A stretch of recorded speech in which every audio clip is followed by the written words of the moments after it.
Assalamualaikum warahmatullahi wabarakatuh. Izin bertanya. Baik. Apakah boleh berdoa mengenai calon pendamping hidup dengan menyebutkan nama orangnya?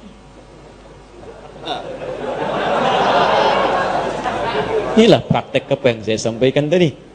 Ya. Orang ke masjid mau subuh dia tambah saya doa minta pendamping hidup dia. Baik, boleh nggak menyebutkan orangnya? Boleh, tidak ada larangan. Tidak ada larangan. Kalau antum ingin mohon kepada Allah kemudian meminta, silakan. Ya, ud'uni astajib lakum, minta kepadaku, aku akan jawab. Tapi siapa yang dimintakan itu lihat syarat-syarat perempuan yang bisa dinikahi. Ya, siapa yang antum kan calon pendamping? Siapa calon pendampingnya? Pertama, pastikan bahwa calon pendamping antum itu benar. Quran surah ke-49 ayat 13. Ya ayyuhan nasu inna khalaqnakum min dzakarin wa untha. Duhai manusia, kami ciptakan kalian dari laki-laki dan perempuan. Wa ja'alnakum syu'uban wa qabaila lita'arafu. Kami jadikan kalian mungkin beda tempat tinggal. Beda kabilah, beda suku, beda mungkin RT, RW, kecamatan, sampai beda negara. Li ta'arufu, supaya saling mengenal. Dengan ta'aruf itu mengetahui, menjalinlah kemudian hubungan kasih sampai ke pernikahan. Tapi siapa yang menikah? Zakar dan unta. Tidak ada zakar dengan zakar atau unta dengan unta. Jadi kalau antum laki-laki, pastikan yang dimohonkan pada Allah pasangan antum perempuan. Itu kaidah pertama. Kalau antum perempuan, minta kepada Allah pasangannya laki-laki. Jelas ya? Di nggak ada istilahnya laki-laki, ya Allah, anugerahkan aku si dia, ya Allah. Mohon, ya Allah. Saya Asep, mohon jadikan Andi pasangan saya. Itu sudah menyalahi. Nggak mungkin dikabul antum. Paham ya? Baik, jadi ingat. Manusia itu cuma dua. Kalau bukan laki-laki, perempuan. Bagaimana Ustadz kalau perempuan pengen jadi laki-laki, laki-laki pengen jadi perempuan? Itu artinya dia sedang keluar dari fitrah kemanusiaannya. Paham? Setiap makhluk Allah berpasangan. Quran surah ke-51 ayat ke-49. Wa min kulli syai'in khalaqna zawjaini la'allakum tadhakkarun. Ya, semua hal makhluk kata Allah saya ciptakan berpasangan supaya kamu sadar, cuman saya yang tidak punya pasangan. Saya Esa, saya Allah, saya nggak punya pasangan. Semua makhluk saya ciptakan berpasangan. Ya, laki-laki, perempuan, bahkan hewan ada jantan, ada betina, bahkan tumbuhan ada putik, ada benang sari. Putik nggak bisa sendirian, benang sari nggak bisa sendirian. Ya, sama juga dengan jantan, ada betinanya. Silahkan cek oleh antum, kemarin baru Idul Adha, ada jantan, ada betina. Silahkan cek, antum pernah menemukan kambing homo? Atau sapi lesbi misalnya? Tidak pernah antum temukan. Pak, ini diskon Pak 5%, kenapa? Homo kambingnya? Gak ada yang begitu. Di kambing saja tahu dengan instingnya menemukan pasangannya. Masa antum yang punya akal gak ketemu pasangannya? Ya, paham ya? Ya, jadi teman-teman sekalian, kalau menemukan misalnya ada yang seperti itu, berarti itu ada kelainan, ada penyakit, didoakan, dibantu supaya kembali. Dibantu supaya kembali. Paham sampai sini? Itu syarat yang pertama, pastikan tuh laki-laki kalau perempuan yang minta. Pastikan perempuan kalau laki-laki yang minta. Yang kedua, teman-teman sekalian, pastikan bahwa niat untuk menikah itu meniatkan untuk ibadah. Ini mempercepat pengabulan. Niatkan untuk ibadah. Makanya ketika menyebutkan ayat nikah, kalimatnya langsung pada ayat penggunaannya. Ada ayat, itu diterjemahkan, mushaf terjemah dengan tanda. Padahal bukan sekedar tanda. Tanda itu dalam bahasa Arab bisa alamah. Alamah itu tanda. Diserap ke dalam bahasa Indonesia jadi alamat. Alamat. Apa itu alamat? Tanda yang mendekatkan pada tujuan. Di mana alamat Masjid Nur Said? Di sana. Begitu tahu alamatnya, semakin dekat ke tujuan, mudah menjangkaunya. Nah, kalau antum ingin mendekat kepada Allah, ada tandanya. Tanda yang mendekatkan antum kepada Allah disebut dengan ayat namanya. Ayat, tanda yang mendekatkan diri kepada Allah. Isi Al-Quran disebut dengan ayat. Kenapa disebut dengan ayat? Karena setiap antum baca Al-Quran, lebih dekat keadaan antum dengan Allah. Ya, Quran misalnya surah ke-8. Ya, Al-Anfal, ayat kedua. Innamal mu'minuna alladhina idha dhukirallahu wajilat qulubuhum. Wa idha tuliyat alaihim ayatuhu zadathum imana. Wa ala rabbihim yatawakkalun. Sungguh orang-orang beriman itu, kalau disebut nama Allah, ada getaran dalam jiwanya. Ada hal yang berbeda. Allahu Akbar, Allahu Akbar. Bergetar jiwanya, ya Allah, sudah ada panggilan. Ya, walaupun antum di kendaraan, dengar azan, ada getaran. Allahu Akbar, Allahu Akbar. Tahu, bentar ya. Wah, ada persoalan. Orang beriman itu beda, getaran dalam jiwanya. Wa idza tuliyat alaihim ayatu. Kalau dibacakan sama dia, ayat-ayat Allah, zadatum imana. Ya, bertambah keimanannya. Wa ala rabbihim yatawakkalun. Ada sandaran yang kuat kepada Rabbnya.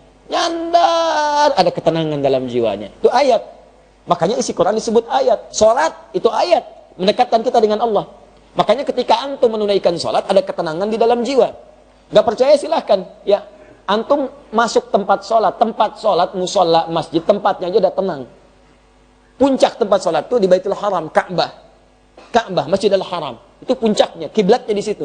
Ketika Allah menyebutkan pertama kali Ka'bah sebagai tempat untuk pusat ibadah, disandingkan ketenangan di dalamnya. Quran surah kedua ayat 125, paling kanan pertengahan. Ya. Wa idz ja'alna al-baita mathabatan lin-nasi wa amna. Dan ingat, pelajari dalami ketika kami jadikan al-bait Ka'bah tempat pusat ibadah bagi manusia dan tempat yang menenangkan. Jadi kalau antum punya masalah seberat apapun di depan Ka'bah, tiba-tiba bisa mengalir air mata, lupa dengan masalah, tenang aja. Gak percaya silahkan mendekat. Saya bermohon pada Allah, semoga yang belum bisa disegerakan insya Allah haji ataupun umrah, ya. Dan tidak cukup dengan amin, nabung. Siapin, banyakin doa. Sama tempat sholat ini, masjid musola lebih jauh, makanya antum masuk masjid lebih tenang. Bahkan dibanding rumah sendiri, silahkan cek beda rasanya. Lain, masuk rumah biasa-biasa, masuk masjid baru masuk rumah Allah. Begitu kaki kanan masuk, Allah maftah ya wa rahmatik, tiba-tiba enak, ada ketenangan yang beda. Salat 2 rakaat tahiyatul masjid, duduk merapat sebentar, ya dekat AC, saking tenangnya plak tidur. Nah, nikah sama, nikah tuh awal ayatnya disebut ayat.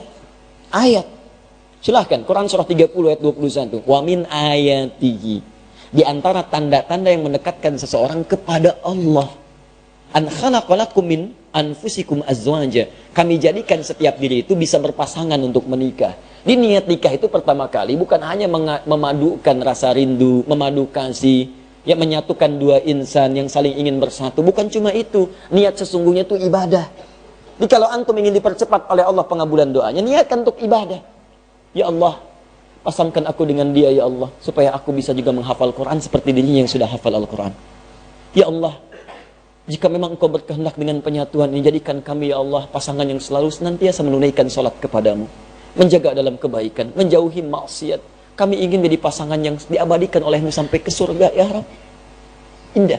Jadi begitu antum minta kepentingan untuk ibadah, maka Allah akan jaga itu dan mempercepat kemuliaan-kemuliaannya. Disatukan dengan yang terbaik antum. Makanya kalau ada yang sudah berumah tangga sampai sekarang, belasan puluhan tahun, tapi dengan rumah tangganya belum dekat dengan Allah, pasti ada yang salah dalam rumah tangganya. Ya, paham sampai sini? Baik, makanya sekarang ini saya lihat banyak perubahan-perubahan. Orang mau menikah, maharnya itu sudah pakai bacaan Quran tambahan. Aku mau menikah, tapi kamu hafalkan dulu surat Ar-Rahman ya. Masya Allah.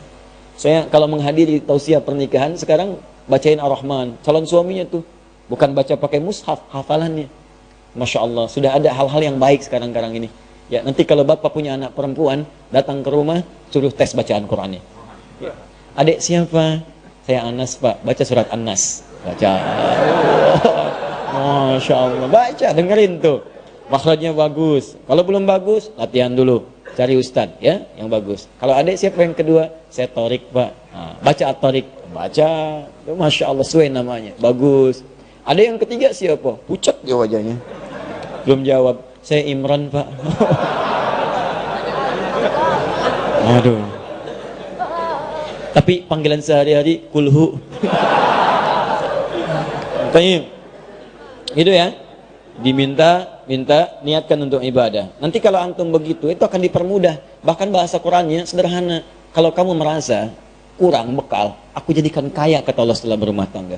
Aku jadikan kaya. Ya yughnihimullah. Aku berikan kaya dari keutamaan yang Allah berikan kepadanya. Jadi syaratnya tadi, cari pasangan yang benar. Yang kedua, niatkan untuk ibadah. Kemudian nanti ada turunan dalam hadis Nabi dengan 4 kualifikasi. Tunkahul mar'atu li arba'in. Perempuan dinikahi, atau antum mencari perempuan, mencari laki-laki karena 4 hal. Hati-hati karena 4 hal. Motifnya kadang limaliha, karena urusan hartanya. Lijamaliha, karena parasnya. Ya, kemudian linasabiha, karena urutan latar belakangnya. Tapi lidiniha itu yang paling utama, karena ketakwaan dan agamanya. Fadfar bidzatid dini taribat yadak. Kalau ada yang bagus agamanya, maka utamakan itu, maka Anda akan beruntung dalam kehidupan. Ya, tapi sekali lagi boleh menyebutkan nama jika memang syarat-syarat itu sudah antum siapkan, antum memenuhinya, silahkan berikhtiar kepada Allah dan dengan catatan dia bukan istri orang lain.